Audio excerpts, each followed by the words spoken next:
I would like to welcome all of you on this wonderful, maybe first spring morning in New York City for a wonderful breakfast with the federal deputy of São Paulo, Gabriel Chalita. He's also, as many of you know, a candidate for the mayor of the city of São Paulo. I'd also like to give a very special welcome to Luis Felipe de Seixas de Correa, Consul General, Ambassador. Welcome, as always. We love having you here. And of course, we'd like to welcome the other members of the delegation and members of the American Society and our special guests. I want to give a very special welcome and thanks to our partners for today's events, the Brazil American Chamber of Commerce and the executive director, our dear friend Roberto Acevedo, and of course to the BRIC Lab at Columbia University and its director, Marcos Troyo. Thank you so much, and we hope to continue to do lots with both of you in the future. Dr. Chalita is a congressman for the state of São Paulo and a candidate, as I said, for mayor of the city of São Paulo. And the elections are in October. And he previously served as the Secretary of Education and the Secretary of Youth, Sports, and Leisure for the state of São Paulo. And I can think of nothing more important to the future of Brazil, São Paulo, Latin America, than education.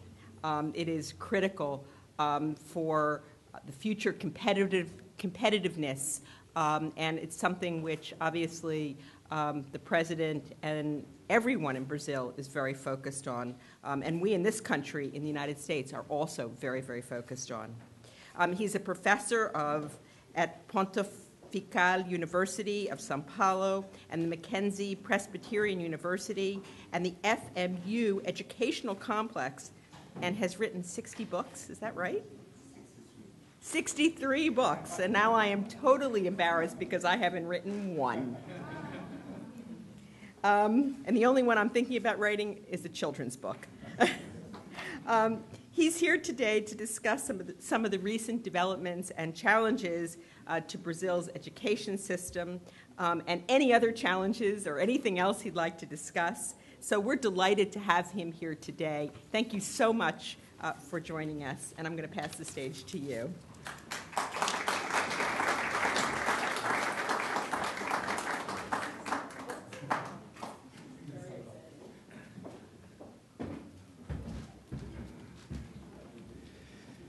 Good morning.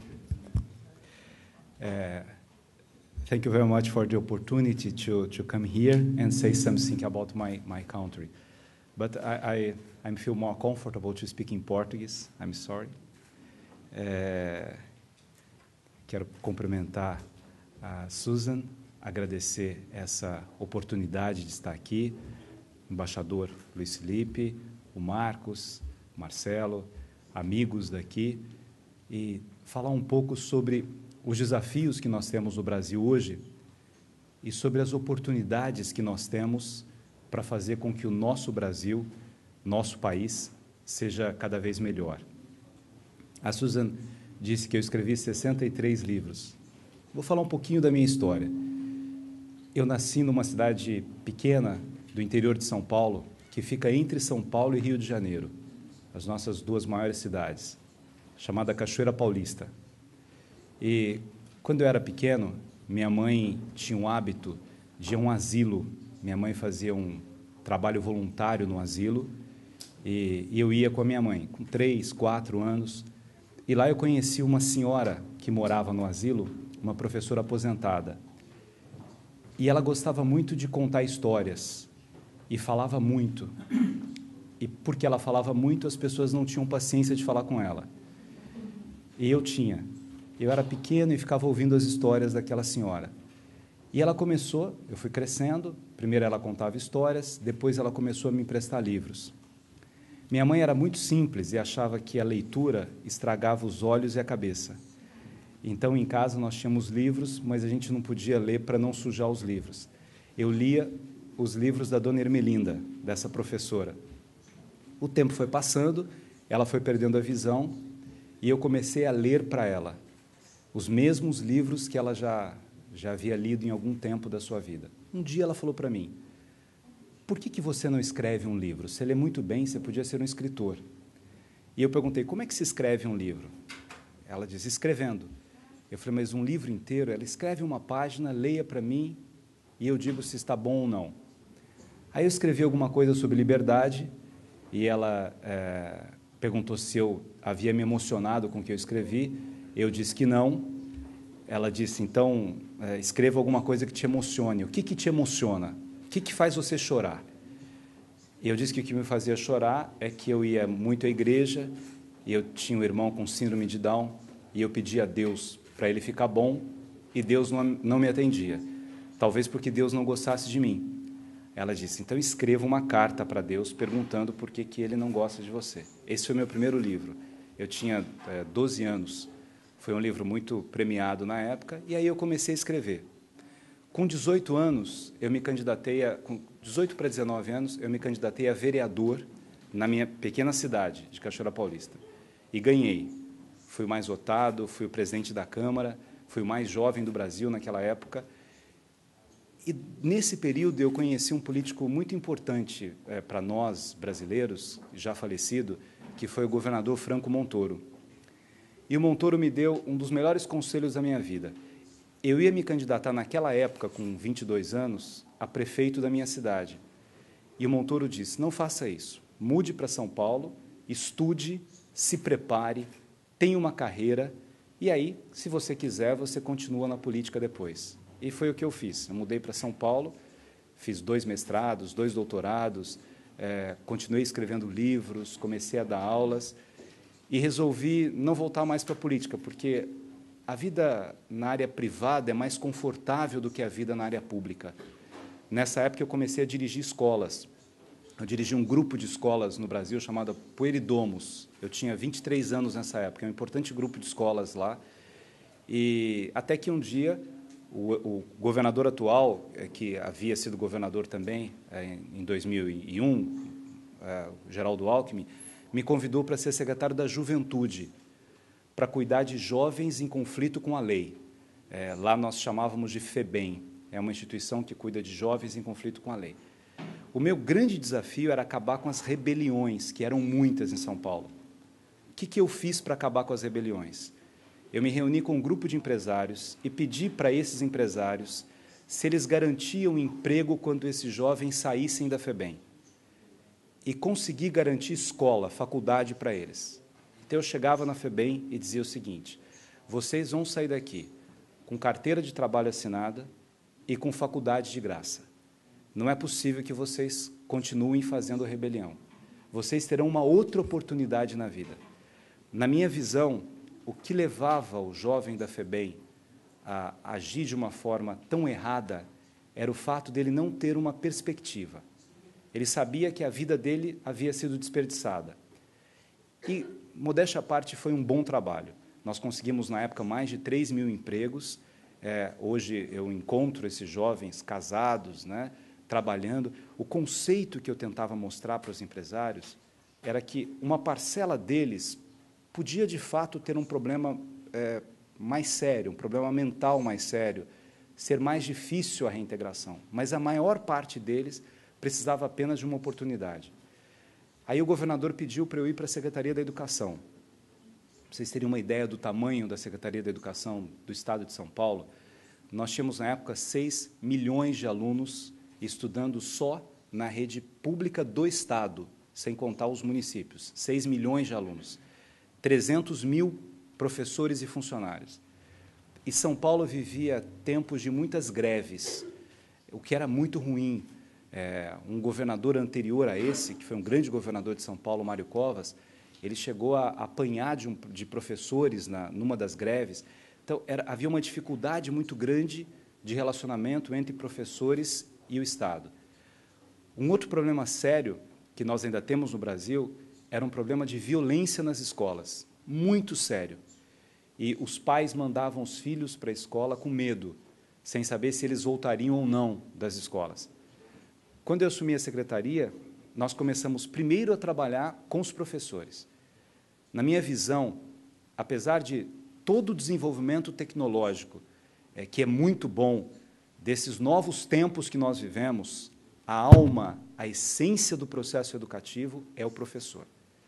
Ou se consegue valorizar o professor, formar melhor o professor, ou a educação não funciona. A base está no professor. O aluno precisa de vínculos para o seu processo de desenvolvimento. Eu consegui ficar quase 5 anos sem nenhuma greve em São Paulo, nenhuma greve.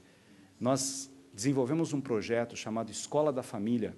Esse projeto abria todas as escolas em final de semana, para que os pais pudessem ir para a escola, para que os pais pudessem conviver com os filhos. E, dentro das escolas, nós desenvolvemos 4 grandes habilidades. Trabalhávamos com artes, esportes, geração de renda e saúde. E cada escola escolhia o que fazer. Isso gerou um conceito de pertencimento nas escolas.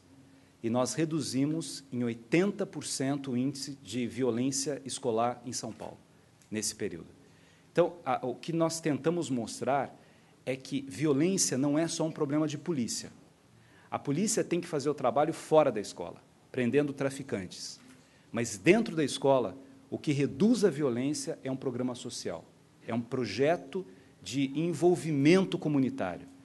Esse programa se expandiu por muitos lugares, a Unesco foi uma grande parceira nossa nesse programa, a Unicef foi uma outra parceira, e ele virou um modelo de inclusão digital, por exemplo, porque os pais iam aprender tecnologia dentro da escola, iam participar de corais, enfim, em áreas pobres, por exemplo, em que não há nenhum parque, nenhuma quadra de esportes, a gente via como é que aqueles jovens, tendo oportunidade de desenvolver as suas habilidades esportivas, culturais, ele não ia para a violência. Eu deixei a Secretaria da Educação quando o meu governador saiu e foi candidato a presidente. E aí resolvi cuidar da minha vida de escritor. Comecei a lançar os meus livros na Espanha, na América Latina, e tinha achado que havia cumprido a minha missão política. Até que o meu amigo, governador, voltou a ser candidato a prefeito em São Paulo e eu me candidatei a vereador para ajudá-lo em São Paulo. E fui o vereador mais votado no Brasil na época, e também foi uma experiência interessante. A experiência do legislativo, ela é interessante, mas eu confesso que gosto mais da experiência do executivo. O executivo faz. O legislativo, embora tenha uma importância imensa, né, na democracia, fala-se muito, né, e lá mais ainda, e é muito difícil chegar a conclusões, porque o processo é muito lento. No executivo você faz, você tem o conceito correto e pode colocar esse conceito para realizar, e é de realização que a gente precisa. Aí, depois desse período, eu me elegi deputado federal, fui o segundo deputado federal mais votado lá no estado de São Paulo. O primeiro foi um deputado que fez uma campanha brincando mais, o Tiririca, mas, enfim, temos muito respeito por ele, mas foi mais um voto de brincadeira, assim. E eu recebi uma grande votação da cidade de São Paulo, e eu repito, eu sou do interior, né? E, mesmo assim, eu me senti muito acolhido por essa cidade. E agora eu tenho esse desafio de me candidatar a prefeito da nossa maior cidade, da maior cidade do Brasil e da maior cidade da América do Sul. O que eu vejo como os problemas de São Paulo e do Brasil? Não só de São Paulo, porque eu não estou aqui fazendo campanha, né, embaixador? Mas, quando a gente olha o Brasil, nesse momento, o Brasil é um país que, hoje, conseguiu minimizar os seus problemas econômicos. O Brasil, hoje, é muito diferente do Brasil de alguns anos atrás, né? É um Brasil que é uma potência econômica, é um país que, vocês conhecem, não preciso dar estatísticas aqui, mas nós somos a 6ª potência econômica. Os dados do FMI mostram que chegaremos à 5ª potência econômica em pouco tempo. O Brasil é um país que tem uma larga presença no mundo agrícola, né? Nós somos o 3º maior exportador do mundo, perdendo só para os Estados Unidos e para a União Europeia. O Brasil tem empresas de presença internacional muito relevantes. Nós vivemos o período do pré-sal. As riquezas do Brasil, elas vêm atraindo muitos investidores. E, hoje, os investidores internacionais olham para o Brasil e têm a certeza da segurança jurídica. o medo que as pessoas tinham de investir no Brasil e que tem, talvez, de investir em alguns países, seja o medo da insegurança, de algum governante mudar as regras do jogo. Isso, não há mais riscos no Brasil. Nós ultrapassamos isso e é por isso que tantas empresas e organizações de todas as partes do mundo estão investindo no Brasil. Então, nós somos um país com uma economia forte. Nós somos um país com uma presença internacional marcante em várias áreas. Nós somos um país com segurança jurídica. Então, nós somos a perfeição. Não. Nós temos muitos desafios pela frente. E talvez, o que a Susan estava falando aqui no início, um dos nossos maiores desafios seja a educação. Nós estamos lá no 6º lugar no PIB, mas em termos educacionais, no PISA, por exemplo, né? Nós estamos em 81º, 82º. A nossa educação ainda requer muito investimento. Nós não estamos formando bem os nossos alunos. Esse é um problema sério do Brasil. Estamos melhorando, começamos a melhorar, mas a educação não tem mágica. Melhorar a educação é um processo, requer tempo. E melhorar a educação é fundamental por várias questões, porque melhorar a educação é a política pública que melhora as outras políticas públicas. Nós, ao melhorarmos a educação, melhoramos a saúde, melhoramos a possibilidade de inserção no mercado de trabalho, melhoramos a tecnologia, melhoramos as condições que o país pode atrair empresas e ceder mão de obra para essas empresas que precisam investir no Brasil. Nós precisamos, de fato, melhorar a educação, em todos os níveis. Nós temos algumas universidades que estão entre as melhores universidades do mundo, e elas estão em São Paulo. A USP é uma grande universidade, a Unicamp é uma grande universidade, a Unesp, nós temos 3 das melhores universidades da América Latina, mas a nossa educação básica, ela ainda é muito ruim. Um outro problema que nós temos, e que começamos a melhorar, mas ainda requer tempo, é o problema da violência. As pessoas temem um pouco a violência que há nas grandes cidades brasileiras. Eu venho algumas vezes para Nova York, gosto muito de Nova York, e converso muito por curiosidade de saber como é que Nova York conseguiu resolver, de certa forma, o seu problema de violência, com um projeto, né, de atuação policial, mas com um projeto de imersão social, de ocupação urbana de uma forma melhor. Eu fui conhecer o High Line, Kelsey, ver como é que o bairro foi se desenvolvendo e as pessoas contam como era e como virou. Esse é um desafio importante para nós no Brasil, porque a questão agora não são recursos, são boas ideias e capacidade de transformar essas ideias em realidade. Eu acho que a violência, ela precisa dessa força policial, que é fundamental, diferentemente, por exemplo, de Nova York, em que a polícia é municipal. A polícia em São Paulo não é municipal, a polícia é do Estado, mas os governos, eles precisam trabalhar juntos, independentemente do partido de cada um. Uma coisa é a eleição. A eleição, cada um torce para um lado e trabalha para um lado.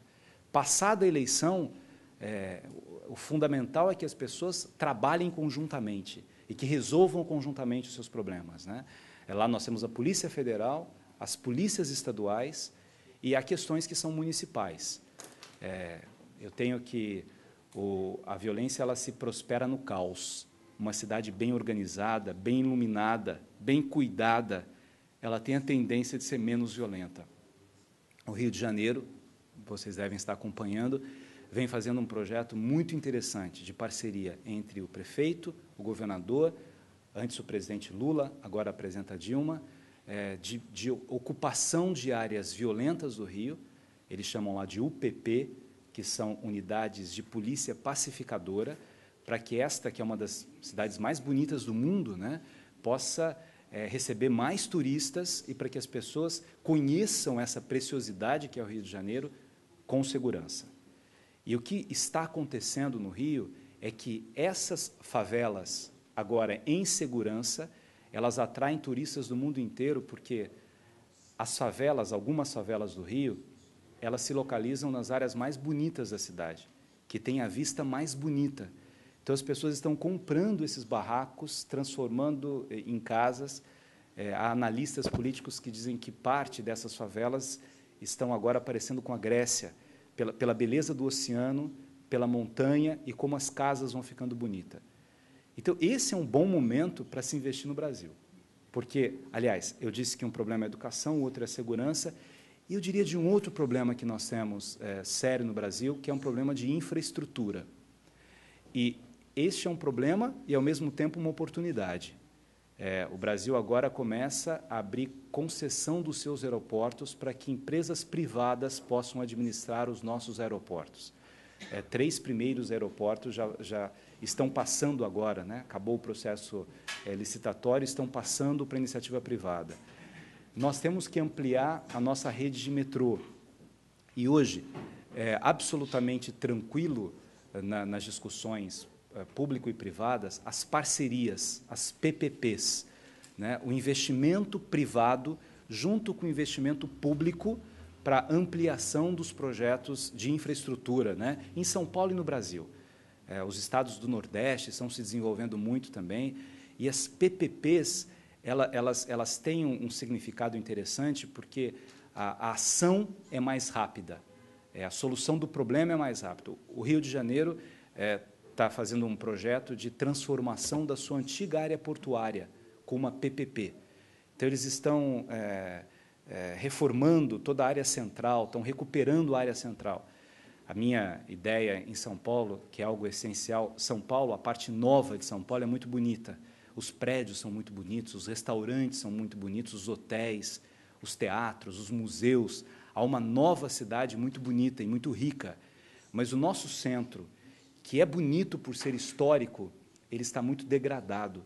Então, eu imagino uma PPP reinaugurando o centro de São Paulo, né? Reconstruindo, transformando o centro de São Paulo para melhorar, inclusive, a autoestima das pessoas que vivem, que moram em São Paulo. A infraestrutura é uma necessidade em todo o país. Como nós exportamos mais hoje, como nós produzimos mais, nós precisamos de trens, de ferrovias, nós precisamos melhorar as rodovias. São Paulo é um estado, sozinho São Paulo, que não tem muitos problemas de rodovia. As nossas rodovias são comparáveis às melhores rodovias do mundo, né? Aliás, o PIB de São Paulo, se nós tirássemos São Paulo e colocássemos nos Estados Unidos, nós seríamos um dos estados mais ricos dos Estados Unidos, talvez o 3º ou 4º estado mais rico dos Estados Unidos, São Paulo sozinho, né? O orçamento da cidade de São Paulo, por exemplo, é um orçamento de quase 40 bilhões da cidade de São Paulo. O PIB da cidade de São Paulo é de aproximadamente 400 bilhões. Então, ali há muita riqueza. Há muita riqueza, mas há muitos desafios a serem enfrentados, o que é algo muito interessante, porque o Brasil vive esse momento, como outros países do mundo, como os BRICS estão vivendo, mas o Brasil tem a oferecer para as pessoas que querem investir no Brasil uma democracia forte, 3 poderes absolutamente harmônicos, um sistema jurídico confiável, cortes que funcionam, e os outros problemas nós temos, como outros países também têm. Mas é um momento muito interessante para isso. Queria voltar um pouco mais à educação. Como a Susan falou que o mais importante é a educação, quando comecei a escrever sobre educação, eu desenvolvi um trabalho, já na escola privada e depois na escola pública, que eu enxergo que a educação precisa desenvolver 3 habilidades do ser humano. Talvez não diga nada novo para vocês que conhecem bem a educação, mas só para a gente refletir um pouco mais, uma habilidade é a habilidade cognitiva. A habilidade cognitiva é esse trabalho com novas formas de conhecimento, com informação. A gente vive hoje na sociedade da informação, mas há um imenso desafio de transformar a informação em conhecimento, em ajudar um aluno a ser pesquisador, a gostar do conhecimento, a ir em busca do conhecimento, a desenvolver as suas habilidades diante do conhecimento. E a informação, hoje, isso não é um desafio brasileiro, é um desafio mundial. Como os alunos eles vêm de um momento, controle remoto, tecnológico, Se o professor não conseguir envolver os alunos dentro de uma proposta de educação saborosa, em português a gente diz que saber e sabor têm a mesma origem, né? O conhecimento tem que ser saboroso, o aluno tem que gostar de pesquisar, ele não pode ser superficial. Eu hoje dou aula em cursos de pós-graduação, em doutorado em Direito, trabalho mais com Direito, com área jurídica, e eu digo no primeiro dia para os meus alunos que serão doutores, né, juízes, desembargadores, eu digo a eles, para que a gente tenha conhecimento, é mais importante nós termos dúvidas do que certezas. Quando eu tenho certezas, eu não evoluo cognitivamente. Quando eu tenho dúvida, é que eu evoluo. Quando eu tenho dúvida, eu pesquiso de novo, eu coloco em dúvida, isso é dialética, eu coloco em dúvida aquela verdade que estava estabelecida em mim, mas eu estou aberto para o conhecimento. Essa é a primeira habilidade cognitiva. A segunda habilidade é a habilidade social. O que eu entendo por habilidade social? 2 caminhos aqui. Um caminho é a necessidade de formar time, de trabalhar em grupo, de saber falar e saber ouvir.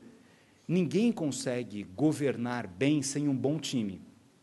Eu, quando fui secretário, eu busquei professores que estavam há 30 anos dando aula, 25 anos dando aula, para trabalharem comigo, para que os outros professores olhassem e vissem o quanto eu valorizava aquelas pessoas que há anos estavam nas salas de aula. Esse, para mim, é um caminho fundamental, valorizar, né? E é preciso que, nas salas de aula, nós ajudemos o aluno a ter essa percepção.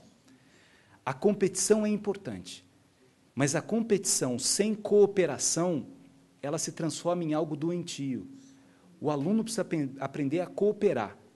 Eu vou trabalhar numa organização, mas eu sozinho não resolverei os problemas. Eu preciso de troca, eu preciso de parcerias. Aliás, os países estão fazendo isso hoje.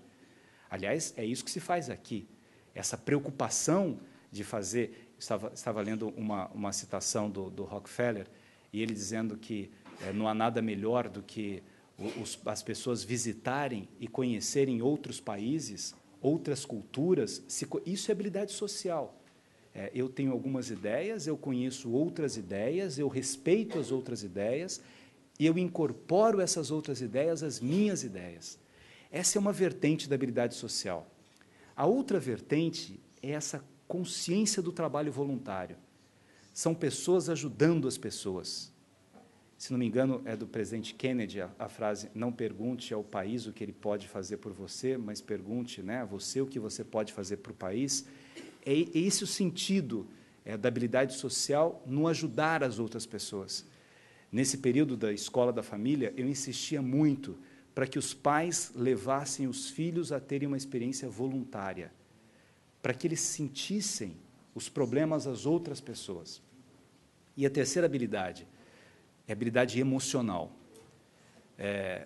Um dos meus primeiros livros, que foram best-seller na área da educação, chama-se Educação, a Solução está no Afeto. E quando eu escrevi sobre isso, eu tinha 20 anos, as pessoas diziam que havia uma certa ingenuidade em achar que a solução está no afeto. Mas aí, aos poucos, eu fui explicando o que era afeto. Afeto, na minha visão, é não permitir que o outro seja invisível. Afeto é auxiliar o outro, é conhecer o outro e é perceber a importância do outro. A habilidade emocional é a habilidade sem a qual nós ficamos bloqueados. Eu sei, mas eu não consigo falar que eu sei, aquilo que eu sei, porque eu estou bloqueado, porque eu tenho medo. O medo é um sentimento comum no ser humano. As pessoas têm medo de falar em público, têm medo da morte, têm medo de não ser amado, têm medo da doença, têm medo da vida. O medo é comum, mas se os medos não forem trabalhados, as pessoas perdem grandes oportunidades na vida. E trabalhar a habilidade emocional é fundamental. E é isso que a gente precisa fazer, inclusive nas nossas universidades. É ajudar as pessoas a construírem valores. E os grandes valores são emocionais. Quando Martin Luther King, né, fez aquele grande pronunciamento que chegou no mundo todo, né, Eu tenho um sonho que os meus filhos cresçam num país em que o que tenha mais valor não seja a cor da pele, mas o caráter. Isso é emoção. Sonhar é ter emoção. Ninguém consegue ser um líder sem emoção. A emoção não significa que nós devamos nos endurecer. Sisudez não é sinônimo de competência. Eu posso ser profundamente competente e profundamente gentil, respeitoso. Eu consegui valorizar as pessoas. Nós temos muitos desafios no Brasil e nós gostamos muito dos americanos. Aliás, os brasileiros estão vindo cada vez mais para os Estados Unidos para fazer muitas coisas. Eu tive recentemente na Broadway e eu tenho vários amigos que moram aqui e eu vi mais espetáculos aqui do que os meus amigos americanos que moram aqui. De tanto que nós gostamos de ver as coisas boas que são produzidas nessa cidade, nesse país. E nós ficamos muito felizes de saber que nós estamos recebendo mais americanos, nós estamos vindo mais para cá. Se Deus quiser, se eu for eleito prefeito de São Paulo, e eu acho que eu tenho todas as condições para isso, eu pretendo fazer com que São Paulo possa ser uma cidade mais internacional, possa estar presente, né, em outros lugares do mundo. A gente acompanha o que aconteceu com Barcelona, por exemplo, né, uma cidade que era pouco conhecida. Não precisa falar de Nova York, de Paris, de Londres, que são cidades que há muito tempo já atraem turistas do mundo inteiro. Mas Barcelona se transformou em pouco tempo, né? Berlim se transformou em pouco tempo. Nós temos essas condições também. Vivemos um bom momento, né? Sabemos das nossas dificuldades, mas do nosso potencial. E eu acho que esse é o momento em que nós queremos cada vez mais parcerias, investimento, tecnologia, troca de experiências, troca de informações. Isso vai nos ajudar a nos construirmos melhor como país e vai nos ajudar também a fazermos com que o mundo conheça aquilo que a gente tem de bom. Eu acho que esse é o nosso objetivo, né? Conviver bem. Acho que todos nós sonhamos com um mundo de paz. E a paz está exatamente relacionada a isso, né? Nada de extremismos, nada de radicalismos, né? Nada de fundamentalismos, nada de exageros, mas esta capacidade, esta habilidade de desenvolver conhecimento, desenvolver respeito pelo outro e de desenvolver emoção. Eu acho que esse é um caminho muito interessante para que a gente possa, aos poucos, por mais que seja uma utopia, né? Às vezes a gente fala de paz no mundo e as pessoas falam, isso é uma utopia. Mas se não fossem as utopias, o que seríamos de nós, né? Então, que as utopias possam nos ensinar também. Acho que é isso. Obrigado, Sam.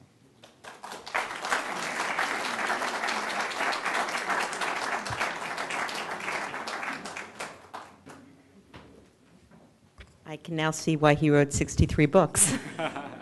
And I thought he started when he was 5, but now I've learned he started when he was 12. So thank you very much for those wonderful comments. And I think you've agreed to take some questions? Yeah, I'm here for Yes, and could you identify yourself, please? Thank you so much, Luann Zerlo from World Fund.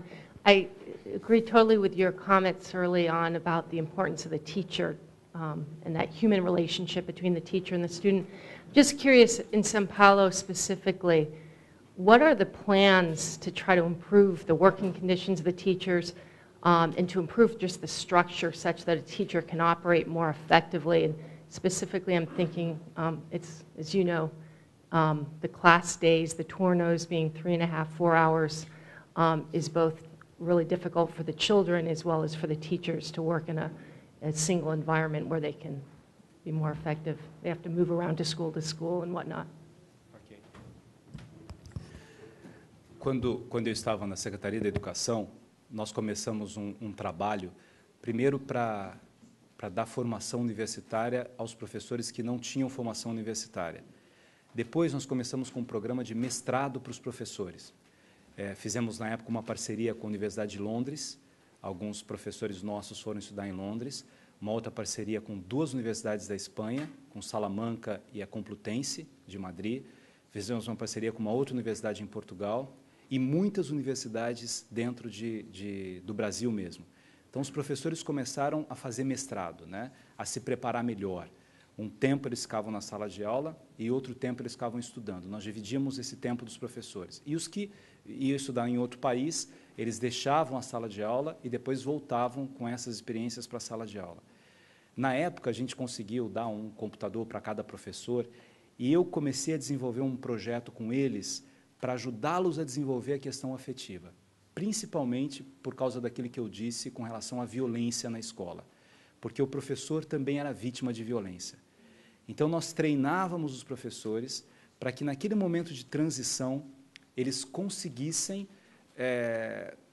não brigar com os alunos, conseguissem não se transformar em vítimas daqueles alunos, em pessoas vulneráveis. Então, a gente começou a trabalhar com a emoção desses professores. Eu confesso que foi um período muito interessante lá, de melhoria real desse sentido de valorização dos professores.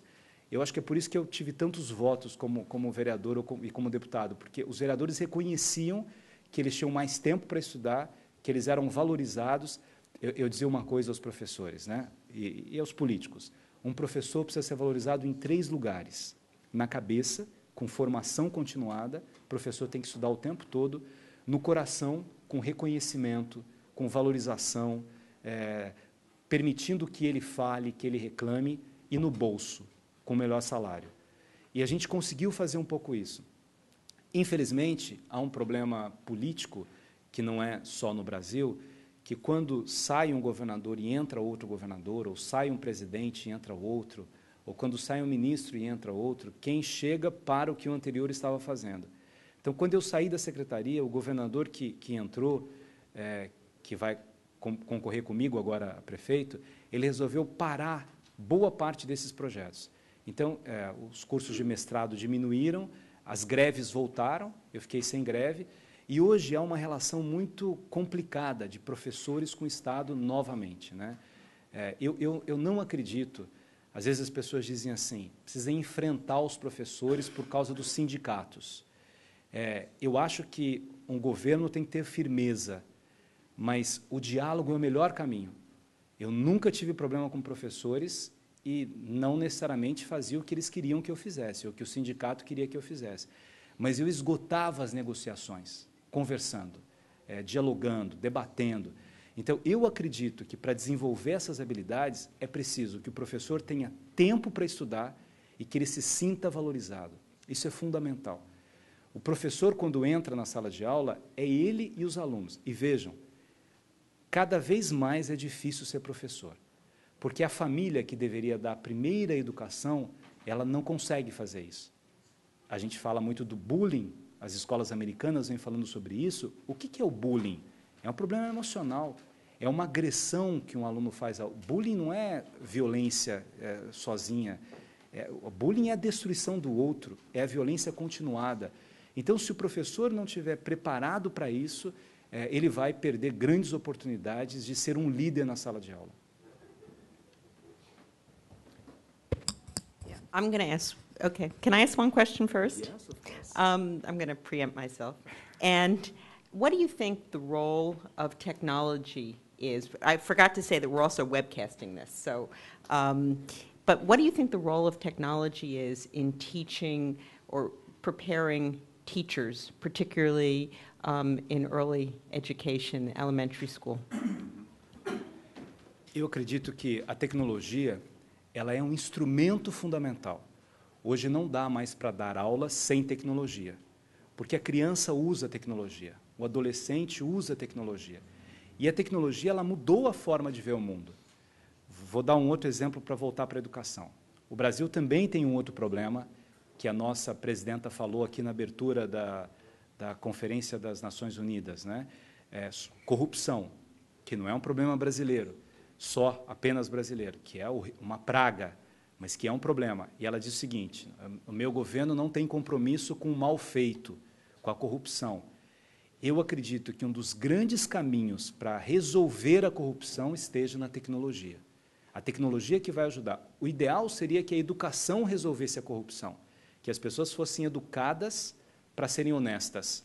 Mas, enquanto isso não acontece, a tecnologia pode nos ajudar. Então, a tecnologia está inserida na vida social. A tecnologia ela é um instrumental fundamental. ajudar o aluno a pesquisar, a conhecer outras culturas, fazer com que a sala de aula... Eu tive recentemente na Espanha, conhecendo uma região da Espanha, de Extremadura, projetos tecnológicos nas salas de aula. O que eu achei muito interessante é que eles conseguiram mesclar as coisas. Então, a arquitetura da sala de aula é diferente, né? Num canto tem televisor com DVD, num outro canto alguns computadores, num outro canto alguns livros com almofada. As crianças vão mudando de estação na mesma sala de aula, né? Agora, por mais que nós saibamos que a tecnologia é fundamental, a presença humana ela não pode ser dispensável. Eu até acredito que a educação à distância ela vai crescer mais, e ela é boa. A educação à distância ela é muito bom em cursos de pós-graduação, pessoas que não têm condições de se deslocar. É possível eu estudar culturas de um outro país à distância. Agora, na formação inicial de uma pessoa, a convivência é fundamental. Então, a tecnologia ela é um instrumental fundamental, mas ela não tem condições de se colocar no lugar dos professores, né? O professor tem algo que computador nenhum tem, que é a alma, e o aluno precisa disso. Às vezes ele não, infelizmente, às vezes ele não tem isso do seu pai ou da sua mãe. Ele tem um distanciamento na relação familiar, e aí ele chega na escola e acaba conseguindo, né, trabalhar suas emoções por meio dessa relação com os professores.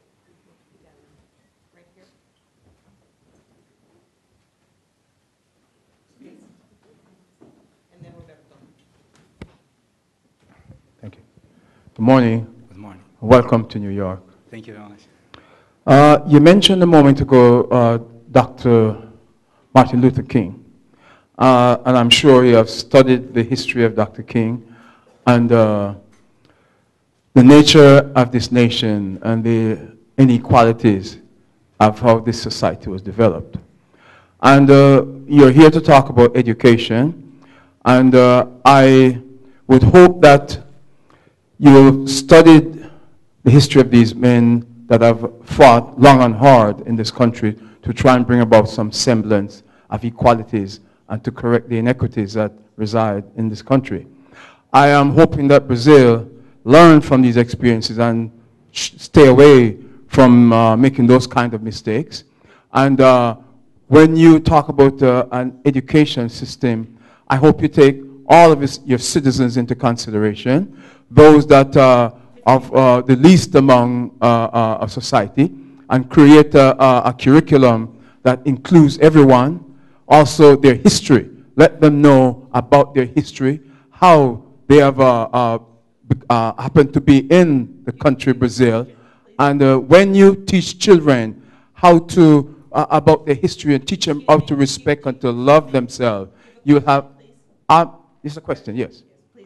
What do you plan, what sort of curriculum do you plan to put together that will incorporate all the cultures of Brazil, including the African culture, so the young children can know about their history and be proud of who they are? O presidente Lula, quando estava no poder, ele criou no currículo escolar o estudo da cultura afro, para que nós pudéssemos valorizar essa formação da nossa história. Eu acho que há um preço que nós temos que pagar às pessoas que vieram, né, aos escravos naquela época que vieram ao Brasil e que construíram a nossa história.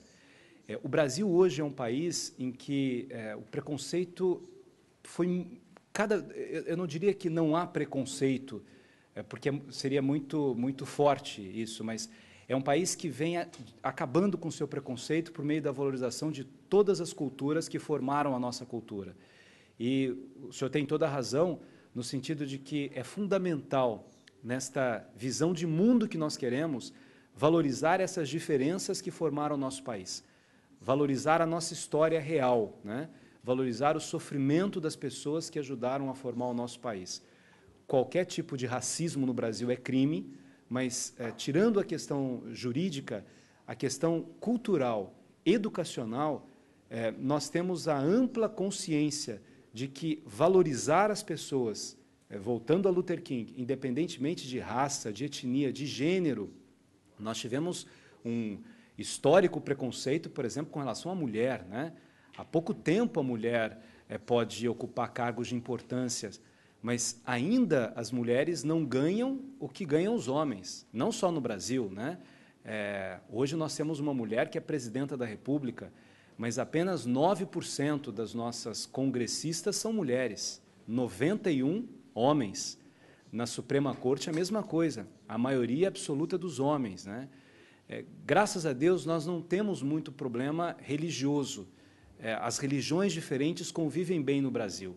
Nós não temos problema em eventos religiosos, o sheik muçulmano beija o rabino judeu, o pastor evangélico, o padre católico. Nós não temos um histórico de preconceito, mas, sem dúvida nenhuma, um currículo tem que levar em consideração essa valorização de todas as raças e povos que ajudaram a formar o Brasil. Hoje, a música nos ajuda a isso, a forma com que as pessoas estão inseridas na sociedade ajuda a isso. Eu acho que o maior preconceito no Brasil hoje não é racial, é social. Nós não há nenhum clube assim que proíba uma pessoa negra de entrar num clube, ou uma mulher de entrar no clube, ou uma pessoa de uma religião ou de outra. Não há esse problema. Há um problema ainda social, que essas pessoas mais pobres, às vezes, não conseguem se inserir no mesmo contexto. Deputado, doutor Chalita, parabéns. Eu posso lhe dizer que há muitos anos aqui em Nova York, poucas vezes, raramente, vimos uma apresentação tão ampla, tão profunda e que me aflorou um sentimento de orgulho do brasileiro, da representatividade brasileira aqui fora. O senhor me trouxe isso de volta. Muito obrigado. Mas eu quero lhe perguntar o seguinte: falamos muito de infraestrutura como um dos desafios. E São Paulo é uma cidade que mais demonstra esse problema pelas suas dificuldades urbanas. Como é que está o planejamento urbano nos seus planos? O que é que pode se fazer para uma cidade como São Paulo, com os problemas, na magnitude que tem São Paulo hoje? Obrigado pela pergunta. São Paulo tem hoje quase 11 milhões de habitantes, e muitos problemas de locomoção urbana, né? De mobilidade urbana. Vejam que dado interessante. Nós temos, todos os dias, da zona sul de São Paulo ao centro, um deslocamento de mais ou menos 3 milhões e 500 mil pessoas. Isso é maior do que o Uruguai. Um Uruguai sai da zona sul, vai para o centro e volta para a zona sul todos os dias. Na zona leste, nós temos mais 3 milhões e 200 mil deslocamentos dia. Outro Uruguai, que sai da zona leste e vem para o centro e volta todos os dias. Isso é inadministrável.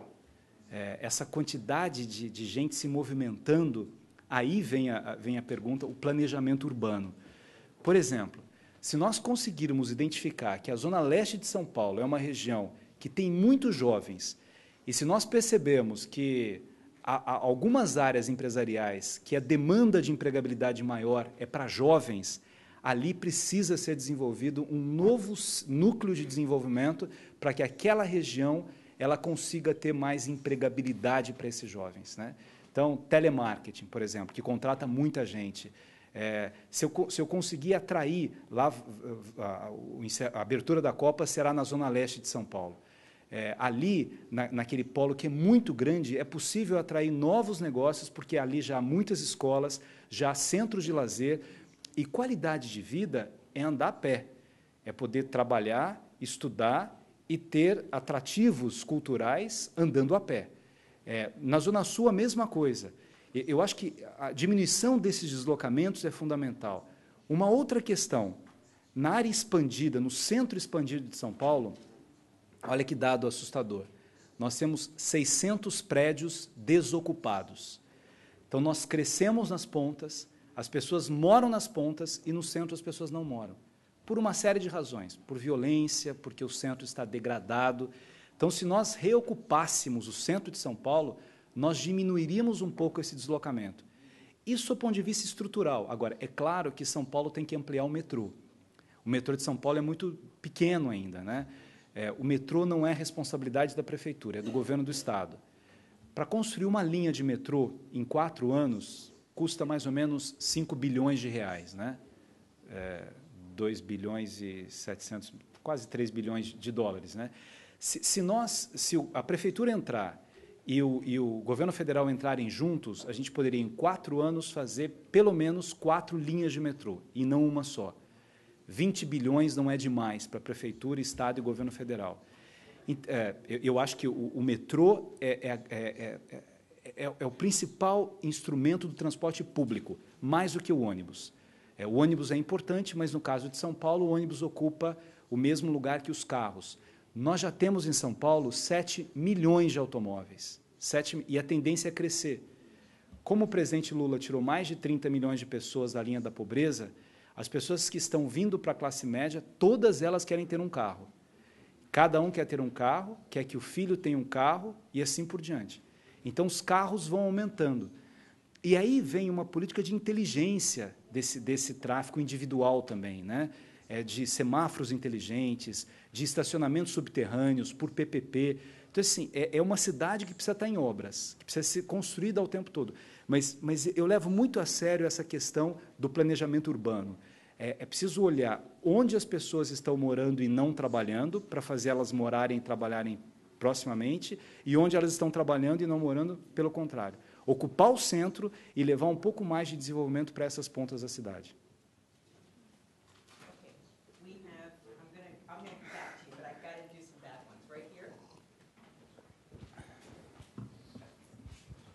Good morning, Claudia Dobkin. I really appreciated your vision. It's heartwarming. I've been working in the legal sector for many, many years, so particularly appreciate your vision for and your reassurance about the court system and legal system, which ensures and reassures corporate investment. I'd like to hear a little bit more about your vision for corporate partnerships in higher education. As you know, the American model has a great deal of association and partnership and investment in research, scholarships. I mean, it's a very, very elaborate model. I was wondering how you see that evolving in Brazil. Mm-hmm. Let me see if I understand. Ela perguntou de parcerias entre relação pública e privada no ensino superior. Yes. Essa é uma boa questão, que nós estamos atrasados ainda, né? Do que a gente conhece das universidades americanas, existe uma relação muito profunda, né, inclusive entre doadores para as universidades, né, de empresas privadas, de pessoas que estudaram nessas universidades, e da universidade como uma incubadora de projetos, né? Eu acho isso essencial. Nós temos algumas experiências no Brasil, mas ainda tímidas, né? O Marcos, por exemplo, dá aula no IBMEC, que é um centro de excelência universitária que tem uma extrema preocupação de ter um conhecimento também prático, de ajudar pessoas a trabalhar em empresas e das empresas de buscarem soluções, né? Das universidades buscarem soluções para as empresas. Nós temos uma outra universidade lá que chama GV, que é uma fundação Getúlio Vargas, que também tem essa preocupação de a partir da universidade, nós temos um conhecimento prático. Nós já temos isso como um valor, mas, na prática, isso não tem a importância ainda que tem nos Estados Unidos, que eu gostaria que tivesse muito. Por exemplo, agora, o meu programa de governo, para a prefeitura, ele está sendo desenvolvido por 3 diferentes universidades. Então, eu convidei as universidades para me ajudarem a pensar a cidade e ajudar aqueles alunos a sonharem com a cidade que eles imaginam viver. E algo interessante dessas primeiras reuniões, um dos comentários mais interessantes desses alunos é assim: eu sonharia em morar numa cidade em que eu pudesse andar na calçada, sem medo da violência, que as calçadas fossem adaptadas para pessoas com deficiência, que a cidade fosse ocupada pelas pessoas que vivem nela. Mas o que você disse é fundamental, porque quando o conhecimento ele é também teórico, é também prático, né? Ele é muito mais instigante.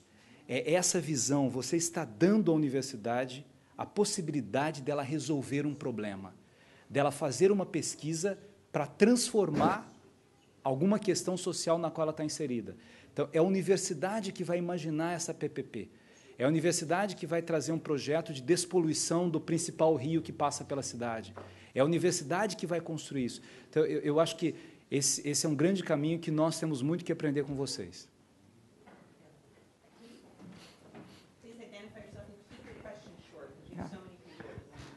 Okay, thank you for having touched upon mobility and technology. I want to take this one step forward on environmental issues. Brazil is a host and was a leader in environmental issues on sustainability, and this year is again going to be in the center. Now, in São Paulo, Professor José Goldenberg, 20 years ago, was already taking Sabesp to produce gas d'esgoto for mobility. Now, what are the technology steps that you want to suggest now for São Paulo, which is the air pollution is fabulous, and now how one can do this and be also an example for the world?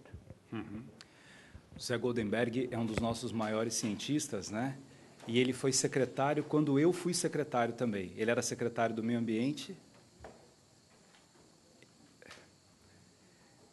Para ele ouvir aqui. Não.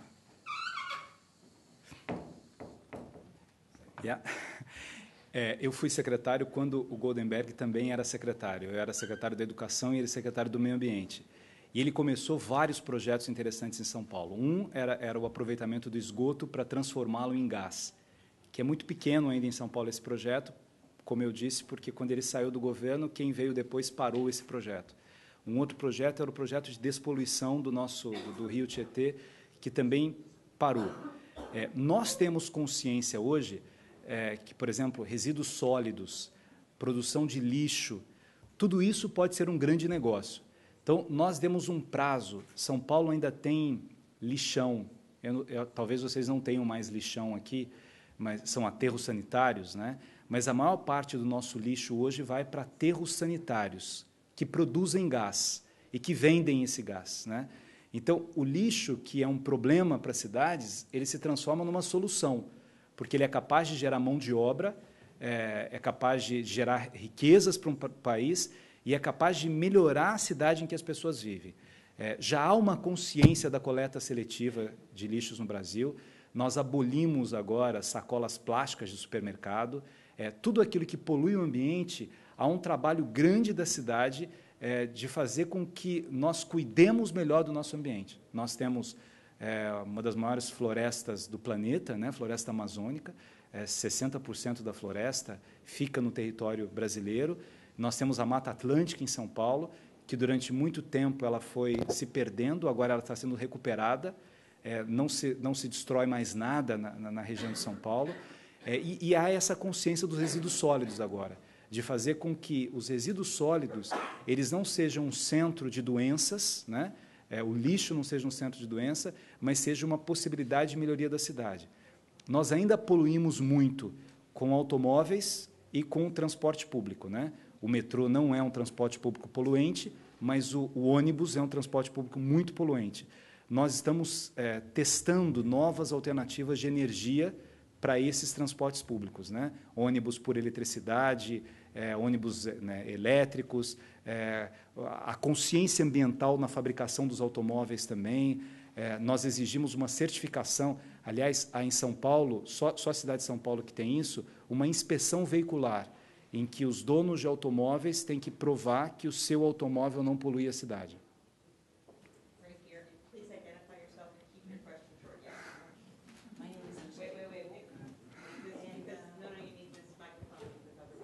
Ok, como brasileira, eu tenho muito orgulho de, pelo menos agora, sonhar com um político que possa estar respondendo os nossos anseios. A minha pergunta é o seguinte: São Paulo tem um problema muito angustiante, que é a criança de rua, que é a criança já marginalizada, aborto não é proibido no Brasil. Será que você podia falar um pouquinho sobre isso? Obrigada. Vamos lá. A presidenta Dilma tem dito que um país rico é um país sem miséria, né? Não adianta nós sermos a sexta potência econômica e termos a pobreza que nós temos.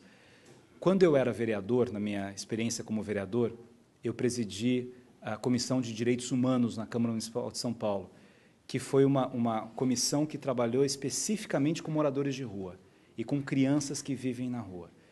Depois da minha experiência como morador de rua, aliás, vejam que coisa interessante, eu fui falar na tribuna da Câmara sobre morador de rua.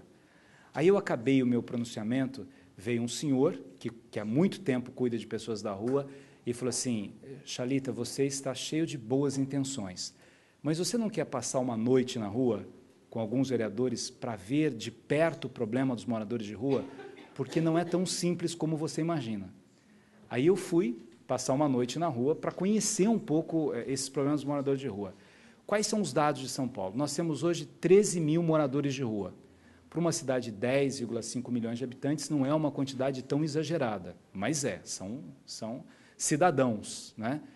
Que não são invisíveis, que precisam ser tratados, que precisam ser bem tratados, né? Dentre esses, há algumas crianças. Há ali uma discussão jurídica, se você pode tirar uma pessoa da rua, mesmo que ela queira permanecer ou não. Aliás, essa discussão teve aqui também, né?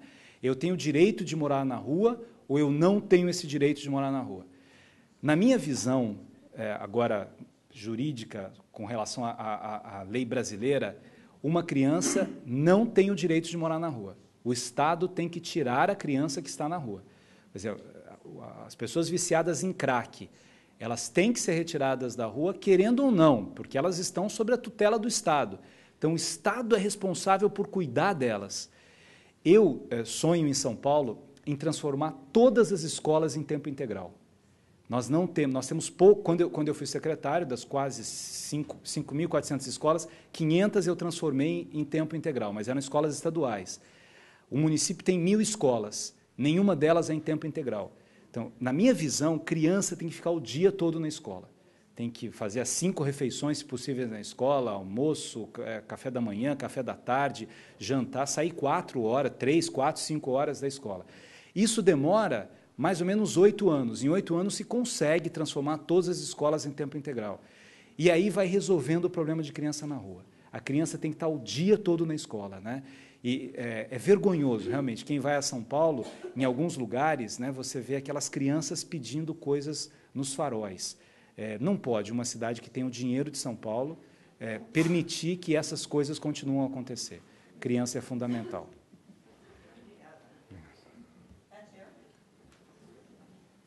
Desculpe, eu estou tentando ser mais curto na resposta. Thank you. My name is Yovel. I'm from No Child Held Back. We are an organization that is designed to change the global education vision. My question to you made a point about how to make knowledge flavorful, and make kids want to learn. And when you have a challenge of 6 million kids in a public education, how can you actually affect the change in that scale and make students want to study? Uhum. Como é que eu dou condições para as crianças sobre a tecnologia? Quando tem 6 milhões de crianças no sistema, como pode criar ambiente onde todos querem aprender? Aí é formação de professores. Porque, em tese, se os pais tivessem essa consciência, os próprios pais convenceriam. Então, eu acredito muito numa escola que seja agradável. Vejam que coisa interessante. Quando os gregos começaram a democracia, né, os gregos diziam que 2 coisas eram fundamentais para desenvolver as habilidades humanas, né? Eles chamavam de paideia, que era uma visão geral de mundo na época. Eles falavam de esportes e de artes. O nosso programa Escola da Família foi um sucesso porque tinha muito esporte. Então, a criança ia para a escola para praticar esporte no final de semana. E para arte, para tocar um instrumento, para cantar, para dançar, para pintar, para esculpir. E aí eu acho que a gente precisa ter uma visão mais aberta da educação. E aquilo que nós estávamos dizendo para a universidade, que precisa unir teoria com prática, vale para a educação básica. Então, se por um lado é importante que eles saibam matemática, geografia, que eles saibam física, química, é importante que eles saibam cantar, é importante que eles saibam construir coisas, né? Plantar. Eu fui ao Chile conhecer as escolas agrícolas do Chile, que é um meio que eles arrumaram de ajudar as pessoas a se interessarem mais para a escola, porque não é fácil. Você tem razão, a criança, às vezes, ela olha para a escola e não tem interesse de ir para a escola, porque ela não tem interesse, ela não foi tocada por esse interesse ainda, né? Eu acho que a nossa obrigação é de mudar a escola. A escola precisa ser mais envolvente. Senão, nós vamos viver no século XXI e temos uma escola do século XVIII, do século XVII, né? Quer dizer, nada contra o século XVIII, mas, naquele momento, as pessoas tinham paciência de ficar ouvindo alguém falando. Se hoje o professor falar e os alunos ficarem ouvindo, eles não vão ouvir. O aluno não tem paciência disso. Você tem que fazer com que o aluno saiba. Aí eu volto à minha tese anterior, tem que formar professor para isso. A universidade, às vezes, ela não tem a experiência do que acontece na escola pública. Então, o professor ele pode se formar numa boa universidade, mas ele não conhece a prática. E essa prática que precisa ser formada no dia a dia, para que no dia a dia ele saiba trabalhar com diferentes públicos. Por exemplo, como todo mundo está na escola, tem criança na escola que é fruto de violência doméstica. Nós temos um problema sério no Brasil de violência doméstica, de mulheres que são espancadas por seus maridos. E os filhos presenciam isso. E essa criança chega na escola com esse problema. E o professor também não sabe disso. Então, ali são mundos que se encontram. A formação do professor é fundamental.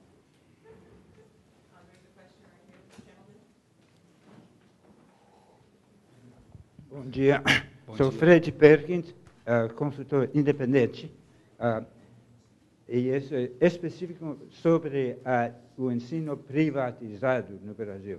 Recentemente, Pearson Education comprou uma companhia com base em Ribeirão Preto e pagou 600 milhões de dólares, que é uma suma sem precedentes nessa área. Então, isso deve ser uma companhia que é dono de escolas e, se o senhor poderia explicar um pouquinho a função da empresa privada na educação no Brasil. A Pearson realizou um dos maiores negócios educacionais no Brasil, o senhor tem razão, comprando um grupo, né, chamado COC, que era um dos principais grupos de sistemas de ensino. A Pearson não comprou escolas, ela comprou sistemas de ensino. O que são esses sistemas de ensino? O COC, que foi comprado pela Pearson, desenvolveu um material apostilado, né, e um material de tecnologia e apostilado, e ele vendia esse material para mais ou menos 400 escolas. Então, essas escolas começaram a fazer parte de um sistema, e a Pearson foi e comprou esses sistemas de escolas, e hoje ela trabalha no desenvolvimento desse material de apoio de professores, de apoio para alunos e de tecnologia, de ensino à distância, né? Acho que foi um grande negócio. Não sei se eles estão satisfeitos ou não com a compra, mas há vários outros grupos internacionais fazendo isso lá. A Lawrence também comprou algumas universidades no Brasil, e com parcerias com grupos brasileiros. Hoje, eles representam essa universidade da Lawrence, que o grupo majoritário é um grupo americano também. Eles têm hoje mais ou menos 400 mil alunos, né, em universidades diferentes. Então, hoje é um atrativo grande de universidades. Por quê? Vejam, nós universalizamos o ensino fundamental. Hoje o Brasil praticamente não tem criança fora da escola. Mas nós temos apenas 12 a 13% dos nossos jovens em idade de universidade na universidade. Então, tem 80% fora, aí, mais de 80% fora. Um grupo internacional analisa esses dados e pensa, vale a pena comprar uma universidade brasileira, porque esse é um segmento que vai crescer, e vai crescer muito. Porque hoje o sonho dessa classe que saiu da pobreza é que o filho estude numa universidade. Ele não estudou, o pai dele não estudou, o avô dele não estudou. Então, ele sonha que o filho estude numa universidade. Eu vou dizer a minha opinião. Eu acho que o Brasil tem que incentivar a criar mais universidades privadas, porque nenhum governo consegue fazer tudo. Se nós quiséssemos agora abrir muitas universidades públicas, a gente deixaria de cuidar da base. E eu acho que, nesse momento, é mais importante para o Brasil melhorar suas universidades públicas e abrir mais escolas básicas para que nós tenhamos escolas em tempo integral do que abrir novas universidades. Como as universidades vão crescer, e, na minha opinião, e eu acho que é um pouco a opinião da presidenta Dilma também, ela não vai investir na criação de muitas universidades públicas, lá há um campo muito fértil para novas universidades privadas. Como há muitas parcerias nascendo entre universidades europeias, universidades americanas, universidades latino-americanas, com universidades brasileiras. Um outro setor que hoje atrai investimentos internacionais na área educacional é o mercado das editoras. Há editoras francesas, espanholas, abrindo, né, portuguesas. A Leia é uma grande editora portuguesa. O Grupo Santillana comprou uma das maiores, que é espanhol, comprou uma das maiores editoras nossas do Brasil, que era a Moderna, depois comprou a Objetiva. É um mercado, e aqui há uma coisa interessante, né? Os brasileiros recebem muito bem os grupos estrangeiros que fazem aquisição lá. Não há nenhuma dificuldade de relacionamento, né? Vocês perguntarem para os grupos que estão na área de telefonia, os grupos estrangeiros que estão no Brasil, e geralmente hoje são grupos mistos. São grupos estrangeiros que se unem com fundos de pensão brasileiros, com empresas brasileiras, e aí eles entram em negócios, né? A China hoje faz muitos negócios no Brasil, o mercado de automóveis chinês no Brasil é muito grande, o mercado têxtil chinês é muito grande, né? A Rússia tem negócios com o Brasil também. Então, eu acho que esse é o caminho. Desculpa, eu falei demais, mas falando sobre a Pearson, é exatamente isso que aconteceu, né?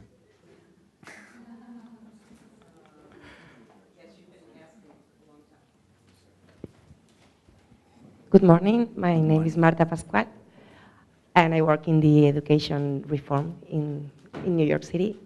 My question, thank you very much for this inspirational talk, and I wish you the best luck in the elections in October. Thank you. So my question is, when you become the mayor in October, regarding the education reform, the educational agenda, what is the first specific action you would like to pursue? What is the highest priority in education? Thank you. Wonderful question. O que eu fico muito feliz é de ver a quantidade de perguntas sobre educação. E esse é um tema. Esses dias eu tive uma reunião com banqueiros no Brasil. O presidente da Federação das Indústrias de São Paulo, né, que é uma das mais fortes federações do Brasil, há 2 semanas me apoiou, né, fez um apoio formal da minha candidatura e reuniu um grupo de banqueiros e empresários que queriam conversar comigo. E eu me preparei muito com orçamento, né, com banqueiro, com dados, com números, com investimentos, né, e quase 90% das questões foram sobre educação. Todo mundo interessado em educação. Eu diria que a minha primeira ação na educação, eu disse que todas as crianças em idade escolar estão em escola fundamental, né, elementar, estão na escola. Mas em São Paulo, nós temos quase 200 mil crianças fora das creches. Por que esse problema? Porque é muito recente, né, a construção de creches em São Paulo. Então, as mães ficam desesperadas porque elas vão trabalhar e não têm onde deixar os seus filhos. É um desespero isso. Onde eu vou hoje, uma mãe fala, eu não tenho marido, ou meu marido trabalha e eu também, eu tenho uma criança de 4 anos que cuida de uma de 1 ano em casa. Então, eu vou resolver esse problema, vai ser a primeira coisa, sem construir escola, porque não dá tempo de construir. Algumas coisas você pode esperar, outras não pode esperar. Por exemplo, se eu for construir escolas para resolver esse problema, essas crianças já foram desperdiçadas. E essa fase, dos 0 a 3 anos, é fundamental na vida de um ser humano. É um momento em que as emoções elas vão entrando sem a gente ter filtro. Então, você não pode abandonar uma criança de 0 a 3 anos em hipótese nenhuma. Como é que eu vou fazer isso? Em São Paulo, há mais ou menos 300 faculdades particulares. Eu já tive uma reunião com as faculdades e disse para eles o seguinte, a prefeitura paga um per capita por criança, mas eu queria que toda a faculdade tivesse uma creche. Se 40% das faculdades tiverem creche, se nem todos aceitarem, todos dizem que vão aceitar, mas que demorem para fazer. Se 40% das faculdades tiverem a creche, a gente resolve as 200 mil vagas. Em menos de um ano, nenhuma criança fica fora de creche. Então, é assim que eu vejo a administração, com parceria. Você perguntou a primeira é essa, tem muitas outras depois.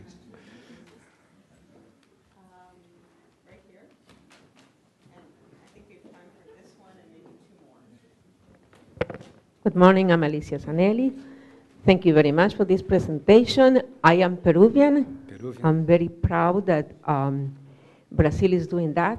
I'm so interested in education. More than a question is, I wish Brazil is a real example for all of Latin America, because I think they're doing well, and I'm very satisfied that education is a priority. Good luck. Thank you very much. Thank you. Hi, good morning. My name is Adel Shaheen. I do have a question. You mentioned, sir, three major issues in your speech, which are the violence, the education growth, and education improvement and economic growth. It seems that you can't really resolve one without resolving the others, because they're all connected together. Now, in reference to the violence, you also mentioned that you wanted to really take a close look at the model that we use in New York City in order to overcome the issue of violence. My question is, should you become, hopefully you will become the next mayor of Sao Paulo, do you have any particular plan as to how to deal with the issue of violence? And if you do, what do you promise, particularly those investors or foreigners who are really interested in investing in Sao Paulo? Eu tenho uma boa situação lá em São Paulo. Quem conhece bem política brasileira, nós temos hoje duas forças políticas antagônicas lá, né? De um lado o PT, que é o partido do presidente Lula e da presidenta Dilma, e outro lado o PSDB, que é o partido do ex-presidente Fernando Henrique Cardoso, né? Que é o partido do atual governador de São Paulo. Eu tenho uma excelente relação com o governador de São Paulo atual, que é do PSDB. Excelente, fui secretário dele, sou amigo dele, e tenho uma excelente relação com a presidenta Dilma. Eu apoiei na campanha, estive com ela a campanha toda. Eu acho que isso nos dá uma boa condição de fazer um trabalho conjunto, né? Governo municipal, governo estadual e governo federal. E na violência, no combate à violência, os três governos têm que trabalhar juntos. O que nós estamos fazendo agora? Um grupo de estudos nossos da campanha está analisando só cidades que resolveram problema de violência ou que diminuíram o problema de violência. Então, assim, Nova York é uma das cidades que nós estamos estudando, eles vieram para cá para estudar. Israel tem um sistema hoje de monitoramento por câmeras em áreas que eram áreas violentas. A gente está estudando muito esse monitoramento de câmeras, principalmente para a área central da cidade. Uma coisa que é comum, que as cidades falam, que a gente ouviu isso em Sydney, que é a iluminação das cidades, né? São Paulo não tem uma boa iluminação. A gente tem que trocar isso. E há coisas, por exemplo, aqui, acho que em Nova York não tem mais, mas antigamente tinha aqueles fios, né, que ligavam um poste com outro poste. São Paulo tem muito. E todo prefeito que é perguntado sobre isso, mas não é ruim, não é perigoso, o prefeito diz assim, mas demora 40 anos para trocar tudo, né? Pode demorar 40 anos, mas tem que começar. Tem que começar. Se começar, em 40 anos vai terminar. Se não começar, em 200 anos não vai terminar. Então, eu acredito num plano conjunto de violência. E também acredito que todas essas mudanças têm que começar no primeiro dia. Eu tenho uma outra visão. São Paulo tem muitos secretários. Isso é um problema que eu acho que é ruim no Brasil também. Por causa das forças políticas, há muitos ministros, muitos secretários estaduais, muitos secretários municipais, né? São Paulo tem mais de 30 secretários. Nenhuma empresa privada tem organograma em que 30 pessoas obedecem a uma pessoa. Então, eu quero fazer uma reestruturação administrativa em São Paulo. Precisa gastar menos com a prefeitura e mais com o povo, né? Ter uma gestão mais eficiente. Então, eu acredito nesse trabalho conjunto. Por exemplo, os policiais do Estado podem ganhar um pouco da prefeitura também, como mérito pelo seu trabalho. Eu acredito também na meritocracia. O funcionário público tem que ganhar por mérito. E a prefeitura, como ela quer que a cidade seja mais segura, ela também pode fazer com que esse policial, além de receber do Estado, receba da prefeitura. Há dinheiro para isso, né? Olha, sobrou no caixa da prefeitura de um ano para outro quase 11 bilhões de reais, né? Isso é muito dinheiro. Então, assim, não há falta de recursos. Repito, há falta de projetos. E aí eu acho que entra essa atuação conjunta. O governo federal cuida das fronteiras. Um dos maiores problemas da violência em São Paulo é droga. Só que ninguém produz droga em São Paulo. Droga vem de fronteira, vem de outros estados. Então, aí entra a Polícia Federal. Tráfico de armas e tráfico de drogas.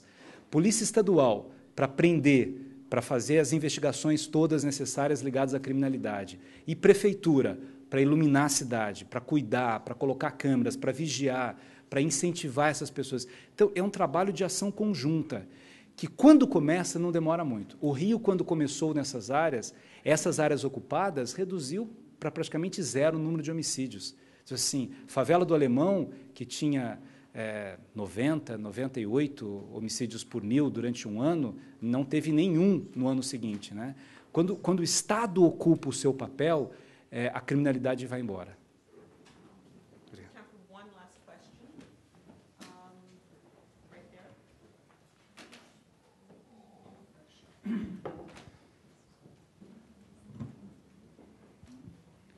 Hello, my name is Hannah O'Connell, and I'm wondering if you could elaborate a little bit more about the role that private organizations have had in elementary education and the development of the schools in Brazil.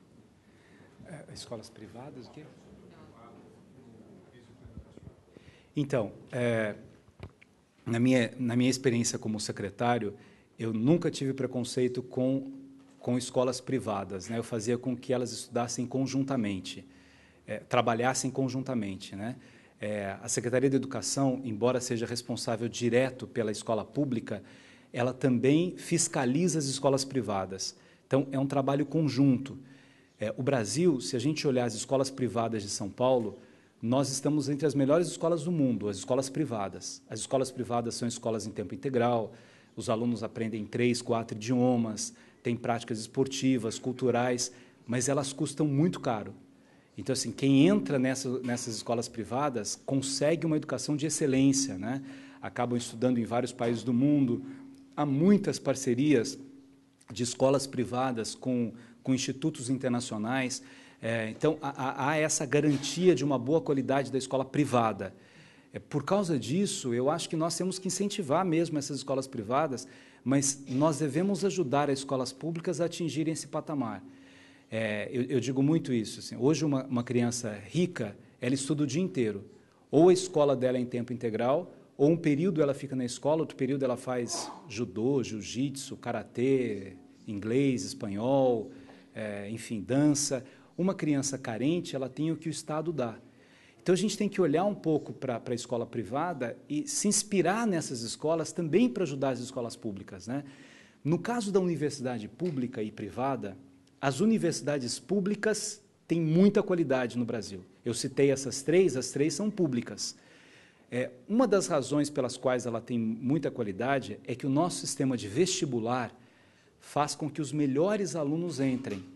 Então, isso é uma lógica injusta, porque quem entra na universidade pública não é o aluno da escola pública, é o aluno da escola privada.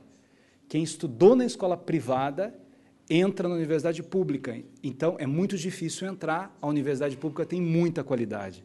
Quer dizer, eu não acho que tenha que proibir aluno de escola privada de entrar na universidade pública.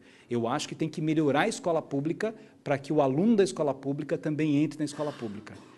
É claro que há muitas políticas de inclusão que são essenciais, né, e que a gente vem fazendo essas políticas, mas a gente não pode perder a qualidade. Perseguir a qualidade é algo fundamental. Colocar todas as crianças na escola foi um momento importante.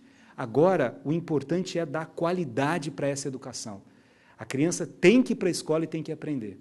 A escola tem que ser significativo para ela. E, para mim, o melhor conceito de justiça social está na educação. Porque a educação é o passaporte para a liberdade. É a educação que faz com que, de fato, você se coloque numa posição de competitividade no mundo. aí não há problema onde você nasceu, não há problema se você era pobre ou não era pobre, né?